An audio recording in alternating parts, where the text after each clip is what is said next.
Welcome party members to the Wuthering Waves new player experience, or well, at least mine. This game has honestly been an addiction for me for the last 2 weeks and decided, well, time to make a video on it. But instead of just making a video that's just throwing my 20 to 30 hours of gameplay at you, I wanted to make a more condensed video that goes over the new player experience for anyone who is on the edge as to if they should try the game or even just wondering what the game is about. So let's go ahead and get started with it. The very first thing that happens when you do open up the game is you have to choose which rover you want to play as, either the male or female rover. If you try and select the male rover, you get this weird dialogue option saying how it's a highly questionable idea to take this route, which either you know what you're about, or you can say, okay, never mind, and choose the totally correct option, which is female rover. I mean, who wouldn't? Just look at her. And then the game just decides to throw you straight into this Kingdom Hearts-esque cutscene, where we're falling through the ocean that appears to be kind of a weird time-space abyss or something like that. And the only thing going through my mind the entire time was just simple and clean, because I'm like, well, yes, this is just Sora going through the beginning of Kingdom Hearts 1. But after falling for a bit, we get this awesome shot of the overworld from the weird sky ocean, and then we fade to black and wake up only to be caught trying to cross the border. Wait, no. No, this isn't the right game. Take me back to Wuthering Waves. Ah, yes, there we go. Yeah, so we're woken up by two mysterious strangers who quickly introduce themselves to be Yang Yang and Chisha, who happen to find us in a drowned-like state, but without any of the actual drowning. Which is a little weird, but that doesn't deter them, and they're like, hey, join our party, we're going back to the city. Let's, have a fun time. I'll definitely break down my full opinions on the story later in the video, but I kind of wish that in these games, characters were a bit more uneasy and not trusting us right away and just being like, yes, weird mysterious stranger, you're my new best friend, and let's go on a grand adventure together. I just kind of wish that they were like, hey, you're not supposed to be here, why should we trust you? We're gonna keep an eye on you, Rover, until you prove that you're actually not evil or something.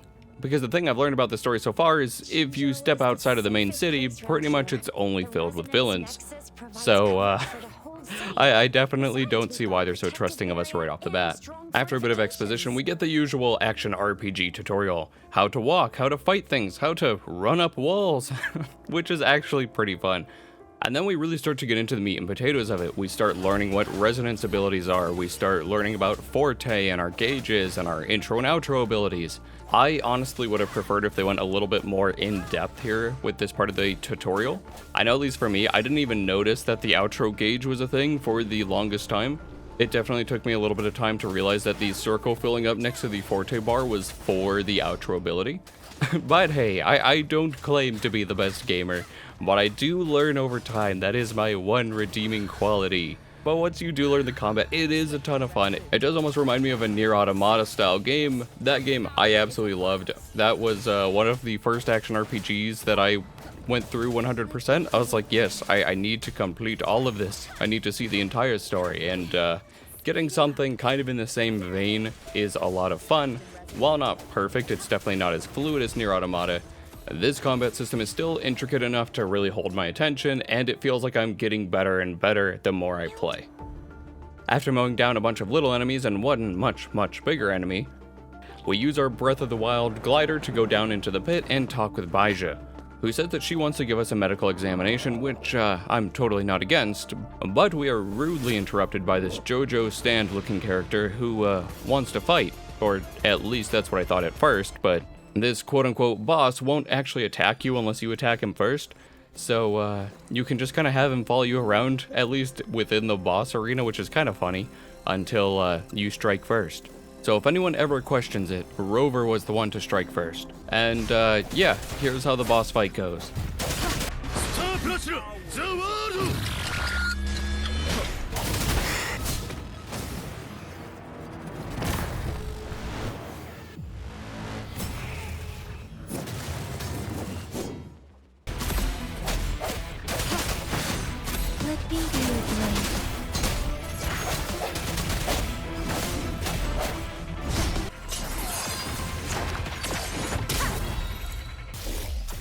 See, and just like that, we take him down nice and easy. And I will take a second here to just apologize for any of my mispronunciation of any of the names or places in this game. Party members that have been here for a while know that I am not the best at pronouncing names or places, but I do try my best. But with that, let's go ahead and continue. And after swiftly defeating the Crownless in that JoJo-esque battle, we are unable to absorb it into our paraphone. Gourd Pangu terminal, whatever it wants to be. I don't know why, but whenever I see a food that's represented as a piece of technology in a more literal sense, it just kind of reminds me of the paraphones from iCarly. But you know what that means? You heard it here first, folks. Wuthering Waves is copying iCarly. This is the real shit you should be caring about. Not that it's similar to other games, but that it's copying iCarly. Get your pitchforks out, party members. It's time that we riot. Pitchforks! Can't be an angry mob without pitchforks! But tangent aside, we're unable to absorb it into our terminal, but something surprising happens. Our hand starts talking to us and sucks up the tacit discord like Luigi's Poltergust 3000. Everyone asks us how it tasted to eat one of those things. We're just kind of confused and move on from there. And since we're unable to absorb the Crownless with our gourd, our newfound friends take us on over to a different monster to absorb to be like, hey, yes, this is the ecosystem. So long as you absorb a monster, you can become it and use its strength. Kind of like a weird Pokemon thing. And from what I've heard, just like Pokemon, there are shinies in this world, but I have never seen them. So, who knows? They're probably out there somewhere, but I am just, very unlucky. But now this is where the game really opens up. All of our new friends want us to go back to the city of Jinzhou with them, but we have other plans in mind. We can just choose to go on our own adventure, completely disregarding the story and just killing things and exploring the map, which is honestly what we did for a little bit. The story will never catch me. We're going to go carve our own path in this world. Ah shit, it's a fucking turtle. Let's go, we can capture the turtle. It's gonna be ours. Alright, let's see what this turtle's ability is. 4 big guys, and they grab on my thighs, blow up my What the heck? Why is this an ability? I thought it was gonna be like, oh, healing ability. The turtle's just gonna like give us some AoE healing or something. But no, this is even better. Oh my gosh. And after having our fun out here in the field, causing mayhem, climbing trees, going much farther than we should have outside of the tutorial area, we finally make our way to the city. And in the city of Jinzhou, we're given a quick tour and told to go meet the magistrate, where we're introduced to our new mommy, Sanhua, who gives us a task involving investigating some weird random items and figuring out the meaning behind them or something. I honestly wasn't paying too much attention. I was too busy but they are allegedly important, so we will continue the story there to find out what's going on with them. And after getting the trinkets that'll help us uncover our past, we go take the doctor up on her physical examination offer. And at the same time, we're also introduced to another hot doctor, so now we're conflicted. But we let them both run tests on us anyways. But during these tests, we glitch into the Matrix and some tacit discord calls us mommy as well. I mean, I don't blame them, but it was a little weird. And then it kicks us out, and yeah, we're told how we're in good health and all that sort of fun stuff. And it was at about this point that my small tiefling brain was getting a little overwhelmed with all the exposition vomiting at me, so I decided to take some time to go explore the world and fight some creatures. Which is probably my favorite part of this game. So I got a little bit sidetracked doing that, spent a lot of time just roaming around, collecting chests, doing just random things. And something that this game does very well is that there's always something for you to do. Look to your left, oh, there's a shooting challenge. Look to your right, oh, there's an enemy challenge. What's that over there? Oh, there's some weird glowing cube for me to collect. And at least for right now, I found myself just wandering. I'd be like, oh, I got the cube, I'd look off in the distance. Oh, look, there's another thing for me to do. There's a mob of enemies that needs to be defeated. Go over there, defeat them, collect the reward. Oh, hey, what's this weird puzzle thing even further? So in the beginning, I kind of had this weird line carved into the map where I just kept going in one direction, just kind of mindlessly. But I still had a ton of fun doing it, so it was worthwhile for me, and then eventually decided to get back on track with the story. So I went back to the doctor's office and got the game's first jump scare. And I know what you're thinking, this isn't supposed to be a horror game, why is there a jump scare in there? Well, out of nowhere, in one of the dialogue cutscenes, Rover just starts talking. Literally, out of the blue, it's just like, yes, hello, it's me, Rover, here are my thoughts on things. Simply put, we both had a reason for meeting. The magistrate had information to share, while I had questions to ask. And I was so taken aback that I was just like, what in the world is going on? I kind of wish that we got more Rover dialogue before this. Yes, we had some idle animations that would have like short one-liners, but I was like, okay, that's just kind of like in Mario where he's like, oh, I'm tired. And then that's it. Yeah, and I was not expecting Rover to have fully voiced lines like that. I was just like, yes, we're going to be the silent protagonist through the entire game.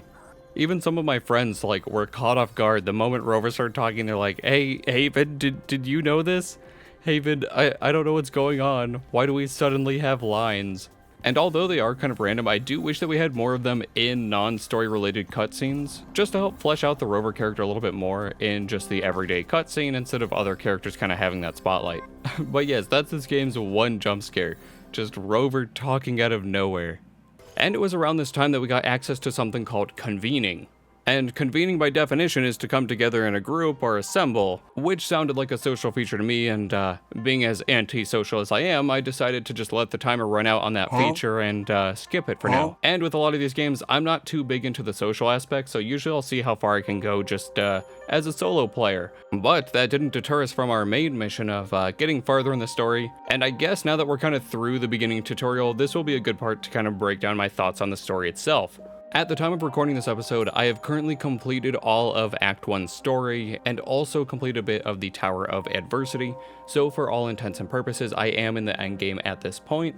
And at least for me, this is kind of how my thoughts on the story went. Act 1 was good. It was kind of the establishing shot of the story. We got to meet the characters, we got to get a little bit of mystery, a little bit of intrigue in there.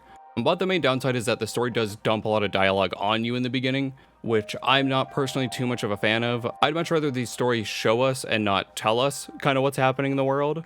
And having to like go into the library to just read books on weird pandemics that happened in the past, or get little pieces of dialogue from characters just talking at us doesn't feel great, in my opinion. I know from looking at the patch notes for the game, they've since added a skip feature for a lot of these dialogue options, which is nice, but it also feels bad being like, alright, yeah, I'm gonna skip part of this story, when the game could do a much better job right out of the gate showing us the story instead of vomiting it through dialogue at us. A great example of what they should do with the story is actually in Act 4, where we meet this character Scar, and a lot of his story is told through this picture book-esque design that really keeps the player captivated. And I wish that we had gotten the same treatment for the other parts of the story earlier on. When we're in the library reading about the medicine, instead of giving us an entire page worth of dialogue, give us some motion pictures to go along with it. Even if it is just stills, maybe do a weird flashback to the past, give us something more to look at, something more engaging. I know personally one of my good friends that started playing alongside of me actually started getting burnt out from the story, and he was just like, yeah, I kind of had to put the game down, or I had to go do something else because the game was just vomiting dialogue at me. And that is honestly pretty understandable. The Act 2 and 3 of the story are kind of in the same vein, and then once it gets to Act 4 and a character named Scar is introduced, the story definitely picks up. And it's not just because he's hot either. We'll even show a little bit of a clip of him here. But he's definitely our main antagonist through Act 4 of the story, and I honestly wish that he was in the story more going forward, but I do hope that in 1.1 and onwards that they do have him as like a recurring villain. I wouldn't mind him being the Team Rocket of the series, where Scar just comes in, yells at us about his ideals, and then gets like blown away. But then we do have like a little bit of a lull in Chapter 5, but man, Chapter 6, it's honestly a banger, and I wish I could spoil it in this video, but I'm not going to. I'm gonna let you party members get there first. But yes, Act 6 makes the entire story just kind of worth it, at least for me. It just starts bringing some plot threads together, and it's like, yes, I see where this is going, and now I just want more of it. But I'm excited to see where they go with the story, but as of right now, the story is definitely probably the worst part of the game. It needs a lot more substance, a lot more showing, not telling, to really make it something worth being invested in. At least as of right now, for the most part, I'm just kind of coasting through the story until something awesome happens, and I'm like, oh yes, now I'm zoned in. And I guess while we're kind of on the topic of it, let's talk about the elephant in the room. The voice acting for Wuthering Waves. Are you alright? Do you feel any discomfort? I've seen a lot of discourse online saying how people don't like the voice acting, how it's awful, how it needs a completely new direction, and I don't completely disagree with that. It definitely does need an overhaul. especially in a lot of these story dialogue. A lot of the delivery is kind of flat on the voices, where I would think that it would want to be a little bit more over the top. But I mean, personally, I'm not a voice actor, although I aspire to be one, and I also wasn't in charge of the voice direction, so I really don't know what was going on there. From some things that I've heard, the voice actors only had 1 or 2 takes to actually get the lines right, which would make sense. If I ever try to voice something and I'm only given 1 take, it's definitely going to be fucked up. Even just this video, many of the parts I've had to do 4, 5, 6 takes on because, you know, I'm just not all that confident when I speak, so a lot of delivery is just like, but you know, worse. So I definitely do not blame the voice actors there. I definitely think it's going to be one where, okay, maybe do a retake of those lines now that we know kind of how the story is supposed to unfold and see where we go from there. But also Wuthering Waves, if you need a voice actor, hit me up. haventhethiefling@gmail.com. It's on my it's on my YouTube page. Hit me up. I will happily voice for this game if you just need some random extra in the background. I will send you over any audio clips you want. If you need me to just be like, Rover, I need you to sit on my face to solve this puzzle. You know, if you need me to do lines like that, I will happily do it. But if you are starting out the game and you do not like the English voice acting, they do have other dubs in the game that you can choose from. From what I've heard, the Chinese, Japanese, and Korean dubs are actually really good, so I would definitely recommend those if you do want a different change of pace. The only downside is that the localization, especially for some of the text in the game, is a little bit awkward, with text cutting off in text boxes, or even in some cases just not matching what the character is actually saying at that point in time. I know I've had one where it seemed like they swapped 2 of the dialogues, where Chish is like, let's go over here, but then the dialogue is like, look out, it's a tacit discord. It was something like that. But that's honestly a nitpick for me. I don't mind the English voice acting too much. So for me, that rate's pretty low on an actual like playability scale. But I do know some people care about that much more than I do, so I did want to throw it out there just in case that is a deciding factor for if you play this game or not.